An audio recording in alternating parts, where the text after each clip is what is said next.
শুভ রথযাত্রা বন্ধুরা।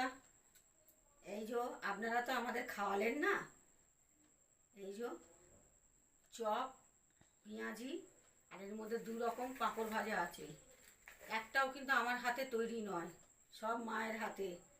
মা গুছিয়ে বানিয়ে বৌদিকে দিয়ে পাঠিয়ে দিয়েছে। বুঝতে পারছেন? তাহলে কত অমূল্য জিনিস এটা, এর স্বাদ কিন্তু দ্বিগুণ। আর কজনের কপালে থাকে বলুন, মায়ের হাতে বানানো খাবার আবার বৌদি নিয়ে এসছে। বুঝতে পারছেন?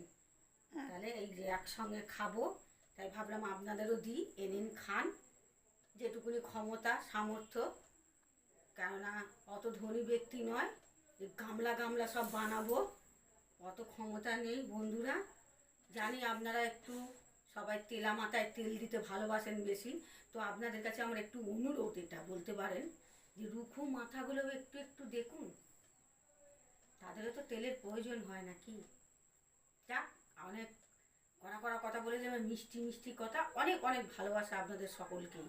আর এ নিন চপ, বেগুনি, পাঁপড়গুলো খেয়ে নিন। টাটা।